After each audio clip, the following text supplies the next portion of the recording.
नमस्कार दोस्तों। हर्ष के साथ राज यूट्यूब चैनल में आप सभी का स्वागत है। दोस्तों, उम्मीद है आप सभी स्वस्थ होंगे। दोस्तों, इस वीडियो के माध्यम से मैं आप सभी को हमारे अजीज मित्र भारत कुमार तोमर जी से आप सभी को रूबरू कराऊंगा।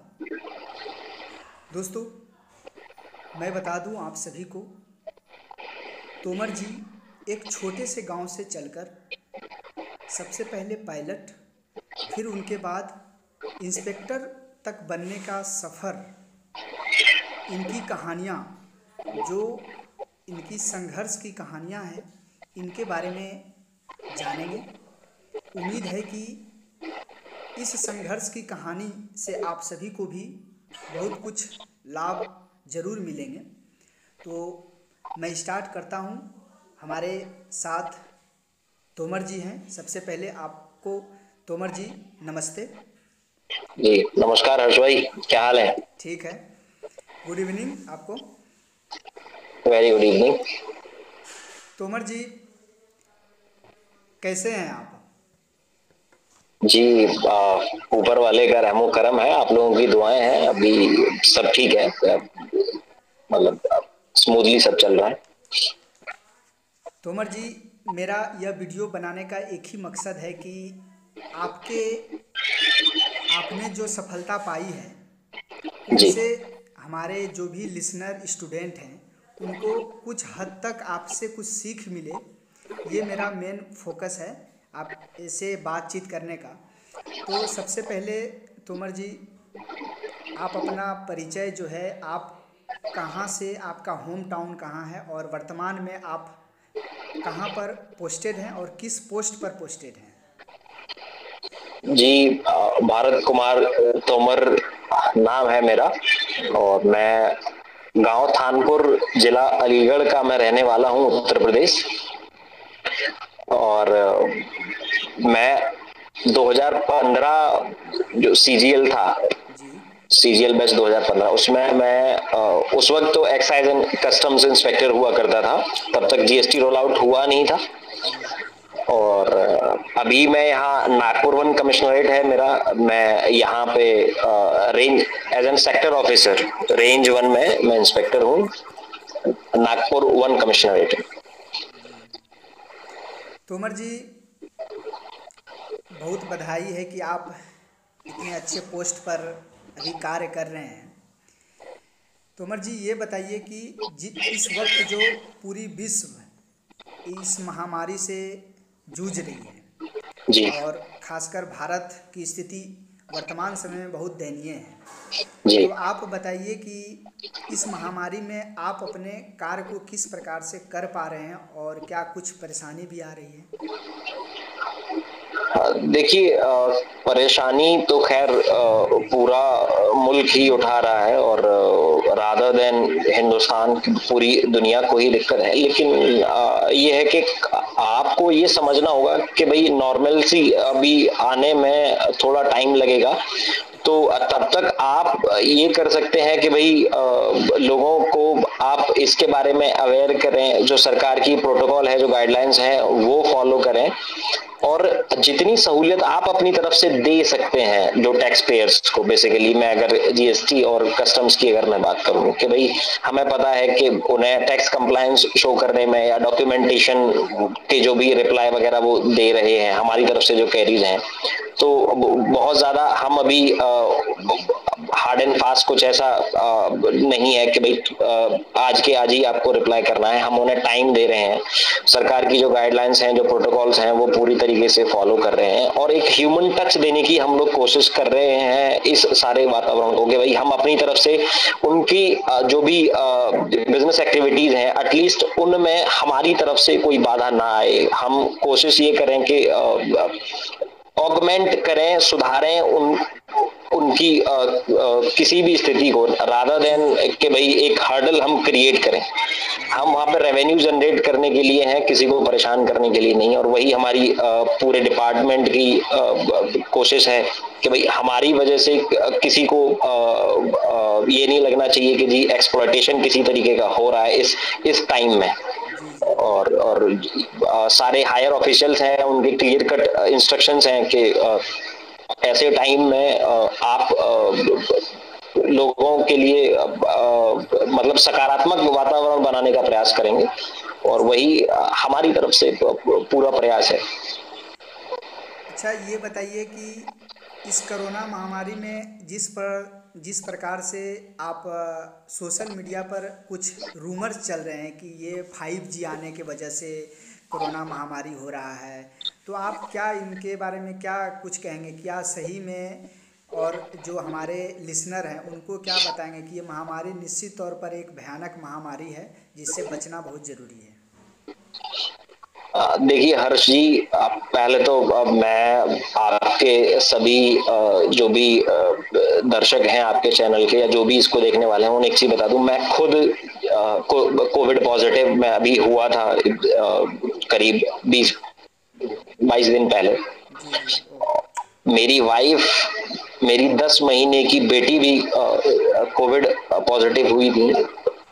तो मतलब मैं आपको एक पर्सनल एक्सपीरियंस से बता सकता हूँ कि ऐसे वक्त में, और मतलब कोई भी मेडिकल एजेंसी जैसा फील नहीं हुआ, बहुत आराम से मैं रिकवर कर गया, और मेरी बेटी भी मतलब बहुत ही कम टाइम में वो रिकवर कर गई, और अभी मेरी वाइफ भी रिकवर्ड है ऑलमोस्ट। तो मैं एक चीज कहूंगा कि आप सकारात्मक लोगों से बात करिए, सकारात्मक वातावरण रखिए। इतने सारे डाइट प्लान्स और वो सब इंफॉर्मेशन ओवरलोड है एक आम आदमी के हिसाब से कोविड के बारे में। जी जी। तो जो रिलायबल सोर्सेज हैं सरकार के, जी। उन्हीं को फॉलो करें, हम्म। और किसी एक ऐसे डॉक्टर के टच में रहें, चाहे वो आप चैट के थ्रू हो या वो वीडियो कॉलिंग के थ्रू हो। जी जी। और ये सेल्फ मेडिकेशन एक टाइम आपको समझ आता है कि अभी ये चीजें सीरियस हैं, उससे पहले आप किसी डॉक्टर के टच में रहें खुद से। और सबसे बड़ी बात, रिमोट एरियाज में हर जी मैं देख रहा हूं कि लोग टेस्ट ही नहीं करा रहे हैं, जबकि ऑलमोस्ट उन्हें पता है कि उन्हें कोरोना है। जी जी। इससे क्या हो रहा है कि ना तो क्लियर नंबर्स सरकार को समझ आ रहे हैं, और जी ना ही फिर वो प्रोटोकॉल और गाइडलाइंस फॉलो हो पा रही हैं। जी। तो लोग ये टेस्ट कराएं, मैं यही बोलूंगा कि आप जाके कोविड टेस्ट कराइए अगर आपको कोई दिक्कत है, और उसके बाद कोविड के जो प्रोटोकॉल्स हैं, जो गाइडलाइंस हैं, वो फॉलो करिए। और सबसे बड़ी बात, इतनी नेगेटिविटी है अभी कोविड को लेकर, मैं ये नहीं कह रहा कि परिस्थिति एकदम अंडर कंट्रोल है, जी ठीक जी। है, कहीं कहीं, या मैं कहूं कि हाँ जहां मेडिकल इमरजेंसीज हैं उनमें दिक्कत है, लोगों को दिक्कत हो रही है। मैं बगैर किसी लाग लपेट के अगर मैं ये कहूं कि भाई हाँ दिक्कत है लोगों को, लेकिन अगर आप बहुत ज्यादा नेगेटिव खबरें सुनेंगे तो हो सकता है कि आपको वो नेगेटिवली इम्पैक्ट करें, आपकी इम्यूनिटी को वो इम्पैक्ट करेगा, आपकी साइकोलॉजी को वो इम्पैक्ट करेगा। तो बेहतर यही है कि आप सकारात्मक बातें सुने, सकारात्मक साहित्य पढ़ें, अपनी इम्यूनिटी पे भरोसा रखें, जी जी। और भगवान पे भरोसा रखें, और जी। ऐसे लोगों से बातचीत करें कि जो आपको सकारात्मक वातावरण दें। बिल्कुल ये बिल्कुल। आपकी इम्यूनिटी को बूस्ट करेगा, आप जल्दी उन सब चीजों से निकल पाएंगे। और मेडिकल इमरजेंसी जैसा अगर कुछ है तो आसपास एक दूसरे की मदद करें, प्लाज्मा डोनेट करें, हर वो काम करें, क्योंकि ये मानवता के लिए हाल फिलहाल के समय में आया हुआ सबसे बड़ा खतरा है। भारत जी, मैं उम्मीद करता हूँ, भगवान से भी प्रार्थना करता हूँ कि आपकी पूरी फैमिली जल्द से जल्द स्वस्थ हो जाए। भारत जी, अब मैं आपके सफ़र को स्टार्ट आगे बढ़ा रहा हूँ। आप जी अपना जो एजुकेशनल बैकग्राउंड है जी। उनके बारे में बताएं कि आपका जो एजुकेशनल बैकग्राउंड रहा है, वो बताएं आप अपने लिसनर को। हर जी, मैं जैसे कि मैंने बताया, मैं गांव थानपुर का मैं रहने वाला हूं। तो मेरी जो स्कूलिंग है, जो मेरी प्रारंभिक शिक्षा है, प्राइमरी स्कूलिंग, वो गांव से ही हुई। जी उसके बाद जो 10th है, मेरे यहाँ का कस्बा खैर से मैंने यूपी बोर्ड से जी। और 64% मार्क्स के साथ मैंने अब 10th पास की। उसके बाद जो 12th है सूरजबान सरस्वती विद्या मंदिर से मैंने 70% मार्क्स से मैंने पास की। जी। उसके बाद 3 साल मैंने कमर्शियल पायलट लाइसेंस वाली मैंने ट्रेनिंग की। जी। जी। उसके बाद ग्रेजुएशन मैंने B R Ambedkar university Agra से किया जी। 59% मार्क्स से। और उसके बाद मैंने पोस्ट ग्रेजुएशन भी बी आर अम्बेडकर यूनिवर्सिटी से आगरा से की। अच्छा। तो जैसा कि आपने जिक्र किया कि आपने सीपीएल की ट्रेनिंग की है, ये सीपीएल क्या है और इनके बारे में बताएं थोड़ा सा विस्तार से कि जो हमारे लिसनर हैं उनको कुछ लाभ हो जाए। CPL basically commercial pilot licence होता है। ये जो जितने भी ये एयरलाइन वाले पायलट्स होते हैं जी। उनको कमर्शियल पायलट्स बोला जाता है। जी।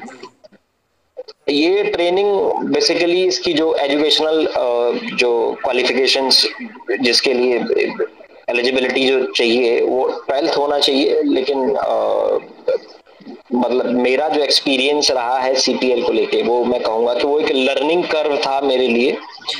जी। 12वीं वाले जो एज होती है आपकी आपकी मैं 17 साल का मैं था। एक न्यूज़पेपर आप पढ़ते हो कि वहां पे ऐसे ट्रेनिंग करनी है, जी। ये फ्लाइंग क्लब है जी। और आपको जॉब मिल जाएगा 1 डेढ़ साल के अंदर। तो वो एक शॉर्टकट था जो मैंने अपनी लाइफ में लिया और मैं उसको एक एक एक लर्निंग कर्व की तरह लेता हूँ अपनी लाइफ में जी। जी। कि बगैर किसी प्लानिंग और प्लॉटिंग के मैंने वो काम किया। और इनिशियली मैंने ये शेयर लिमिटेड उज्जैन से मैंने फ्लाइंग की थी। जी। उसमें 200 घंटे की फ्लाइंग चाहिए रहती है। जी। आपको 5 पेपर होते हैं। जो डीजीसी है director general of civil aviation है वो ये एग्जाम कंडक्ट कराता है इसका। जी। वो 5 पेपर्स आपको क्वालिफाई करने होते हैं और एक आरटीआर का एग्जाम होता है, रेडियो टेलीफोनी जो ट्रांसमिशन होता है जो एयर टू बेसिकली जो एयरक्राफ्ट टू एयरक्राफ्ट जो ट्रांसमिशन होता है जी। जी। उसका भी एक पेपर होता है जिसमें रिटन प्लस आपका ट्रांसमिशन जो जो उन लोगों की लैंग्वेज है जो नॉर्मल लैंग्वेज में ट्रांसमिशन वहां पे नहीं होता है। अच्छा। तो उसका भी एक पेपर होता है जो आपको पास करना होता है। ये सभी मैंने पास किए जी। और फ्लाइंग मैंने की। लेकिन उसी दौरान जो किंगफिशर एयर डेक्कन और एयर सहारा ये सभी कोलैप्स कर गई। जी। इससे क्या हुआ कि जो ऑलरेडी जो एक्सपीरियंस्ड पायलट्स थे जी। वो बेरोजगार हो गए। अच्छा। तो उससे क्या हुआ कि मार्केट में एक ओवरफ्लो हो गया इनका पायलट्स का। तो हमारे जैसे जो नए रिक्रूट्स थे या जो नए रादर देन रिक्रूट्स आल से ट्रेनी जी। जो जी। उन लोगों के लिए तो जॉब्स अवेलेबल ही नहीं थी। जी। जी। तो वो फिर जो प्राइमरी जो खर्चा जो पहले लग रहा था कि जी चलिए ये 25-30 लाख होगा, जी। जी। फिर वो मल्टी इंजन प्लस उसके बाद मल्टी इंजन से भी फिर वो पहुंच गया था। जो एयरलाइन वाले जो जहाज रहते हैं उनकी भी ट्रेनिंग आपको खुद के पैसे से करनी थी। अच्छा। तो वो मिला के इन्वेस्टमेंट ऑलमोस्ट 60 लाख के करीब पहुंच रहा था। जी। जी। जी। तो और फिर मुझे लगा कि यार अब तो ये रादर देन योर क्वालिटीज और एबिलिटीज ये तो अब पैसे का खेल हो गया है। जी। और उसमें भी फिर जॉब की सिक्योरिटी नहीं थी हम्म। कि भाई 60 लाख रुपए 65 लाख रुपए खर्चा करने के बाद आपको नौकरी मिलेगी, इस बात की कोई गारंटी नहीं थी। तो वो फेज मैंने देखा और 3 साल मैंने अपने जीवन के उसमें दिए। लेकिन उससे मैंने सीखा बहुत कि भाई आप एक ऐसे परिवार से आते हैं जहां किसी ने रनवे भी नहीं देखा जी। और जी। आपने सपना देख लिया पायलट बनने का। अच्छा। जी।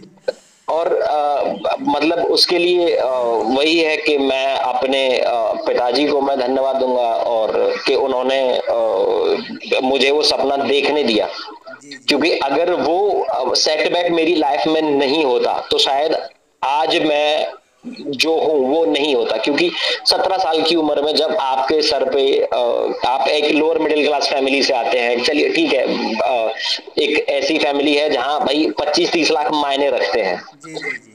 और उस वो खर्च करने के बाद आपको पता चलता है कि न सिर्फ आपके जीवन के 3 साल चले गए बल्कि वो पैसा भी चला गया।